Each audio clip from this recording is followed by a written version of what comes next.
Under the dim light of his garage, rain pounding against the tin roof, John, a mechanic with grease-stained hands and weary eyes, pushed through the night, determined to fix the car that could change his life. The clock ticked past 3 a.m., his fingers trembling as he tightened one last bolt. His vision blurred, his chest tightened, and just as dawn's first light crept through the cracks, his body gave out. He collapsed to the cold concrete floor, tools clattering around him. What happens next will change everything. John had always been a hard worker. As a boy, he'd watched his father coax life back into broken engines, learning the trade through sweat and patience. But when his father passed, John inherited more than the garage. He got a pile of debt that grew faster than he could fix cars. Now in his late 30s, he was drowning. Bills stacked up on the workbench, the landlord's threats echoing in his mind. That night, he'd staked everything on one job, pushing past exhaustion, believing this car could be his lifeline. As he lay, unconscious, the rain outside softened to a whisper, unaware that fate was pulling up in a sleek sports car. Across town, Sophia adjusted her diamond earrings in a mansion that gleamed with excess. At 28, she was the heiress to a fortune built on steel and ambition, her life a polished routine of events and appearances. That morning, she needed her car for a gala, a chance to secure a deal her father's empire demanded. But when she turned the key, the engine sputtered and died. Frustration flared. She was late, and her usual high-end mechanics were booked. With no choice, she drove the limping car to a small garage she'd never noticed before, her designer heels clicking against the pavement as she stepped into a world far from her own. John stirred as Sophia's voice cut through the haze. "Can you fix this? It's urgent," she said, her tone sharp with impatience. He pulled himself up, wincing, and nodded. The car was a beauty, a stark contrast to the rust buckets he usually patched up. Sophia eyed his shaky hands and the cluttered garage, doubt flickering across her face.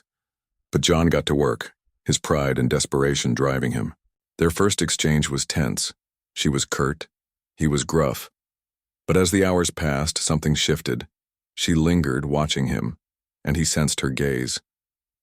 Why was she still here?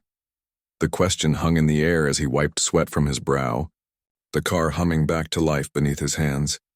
Sophia broke the silence. "You're good at this," she said, softer now. John shrugged. "It's all I know." She hesitated, then spoke again. "My life's the opposite. Everything's handed to me, but it's empty." He glanced up, surprised by her candor. "You've got everything," he said. She smiled faintly. "Not really.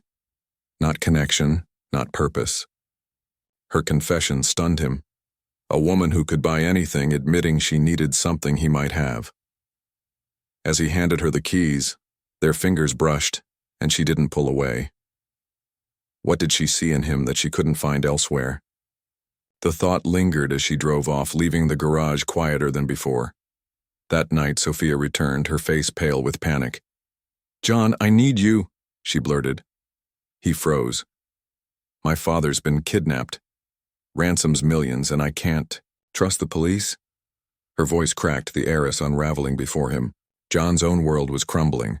Eviction loomed, his health was shot, but her desperation pierced through. "I'll help," he said, the words spilling out before he could weigh them.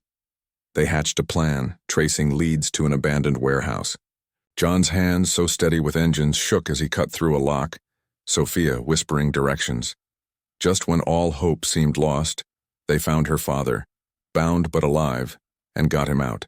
Exhausted, they collapsed outside, the night air cool against their skin. Days later, they sat in the garage, the chaos behind them.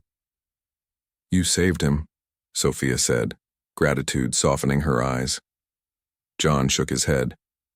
"You gave me a reason to keep going." She reached for his hand, and this time she held it. She'd offered him money, a new start, but he'd refused. His reward was this moment, this connection. The heiress who had everything learned that kindness and selflessness were riches she'd never known, while the mechanic who had nothing found purpose in giving what he could. In the end, it's not about what you have, but who you have in your life. If this story moved you, tap and share to inspire someone today. Have you ever felt like John, pushing through for a glimmer of hope? Let me know below. Or maybe you've been Sophia, realizing what's missing despite having it all. What would you do in her shoes? Share your thoughts. As John once thought, sometimes the greatest wealth is found in helping others. Words that flashed across the screen as soft piano music swelled, fading to black.